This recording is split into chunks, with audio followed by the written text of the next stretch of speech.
कहते हैं कि आदमी जहर से नहीं मरता और टेंशन से मर जाता है। एक बार एक राजा अपने राज्य का भ्रमण कर रहा था। हाथी की सवारी थी। हाथी ताकत के नशे में चूर था। हाथी ने ध्यान नहीं दिया और उसकी सूंड से एक मस्त मोला फकीर का कटोरा गिर गया। फकीर को बड़ा गुस्सा आया। उसने कहा, रुक मैं बताता हूँ, और हाथी का पूंछ पकड़ लिया। हाथी ने पूरी ताकत लगा दी, पर हाथी एक कदम आगे नहीं बढ़ सका। राजा ने पीछे मुड़ के देखा तो फकीर के हाथ में हाथी का पूंछ था। राजा को बड़ा अचंबा हुआ कि एक फकीर में इतनी ताकत। राजा फकीर के पास गया और बोला, आपकी जगह फुटपाथ पे नहीं, आपकी जगह तो राज दरबार में होनी चाहिए। आप इतने ताकतवर हैं, आप हमारे साथ चलिए। आपको कुछ नहीं करना, केवल राज दरबार के राज मंदिर में एक दीपक जलाना है, सुबह 4 बजे उठना है और आरती करनी है। फकीर ने कहा, ठीक है, अच्छा खाने पीने को मिलेगा। थोड़े दिन बीते कि एक दूसरे राज्य का राजा से मिलने आया। राजा ने रौब जमाने के लिए बातों ही बातों में बोल दिया कि हमारे राज्य की सेना और प्रजा की तो बहुत दूर की बात है, हमारे राज्य के तो फकीर भी इतने ताकतवर हैं कि एक बार तो हाथी को भी पकड़ ले तो हाथी भी एक कदम नहीं बढ़ सकता।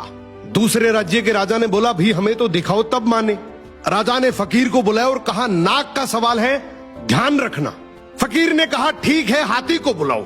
फकीर ने हाथी का पूंछ पकड़ा, मगर इस बार पासा पलट चुका था। हाथी फकीर को घसीटते हुए ले गया। ये देखकर राजा को बड़ा अचंबा हुआ और फकीर से बोला कि जब तुम फुटपाथ पर रहते थे, रूखा सूखा खाते थे, तब भी तुम में इतनी ताकत थी। अब तो तुम राज दरबार में रहते हो, 56 प्रकार के भोजन करते हो, फिर ताकत कहाँ गई? फकीर जोर से हंसा और बोला, राजा जी, ताकत को टेंशन खा गई। पहले मेरे कोई टेंशन नहीं थी, कब उठना है, कब जागना है, कब सोना है। अब रात को सोता हूं तो टेंशन लेकर सोता हूं कि सुबह 4 बजे उठना है, दीपक जलाना है, आरती करनी है। टेंशन मेरी ताकत को खा गई। यही हालात आज के समय की है। हम सोते हैं तो हर दिन हजारों टेंशन लेकर सोते हैं, जो हजारों बीमारियों को न्योता देती है, जबकि हमें पता है कि टेंशन करने से कुछ नहीं होगा। वही होगा जो भगवान को मंजूर है। फिर टेंशन करने का क्या फायदा?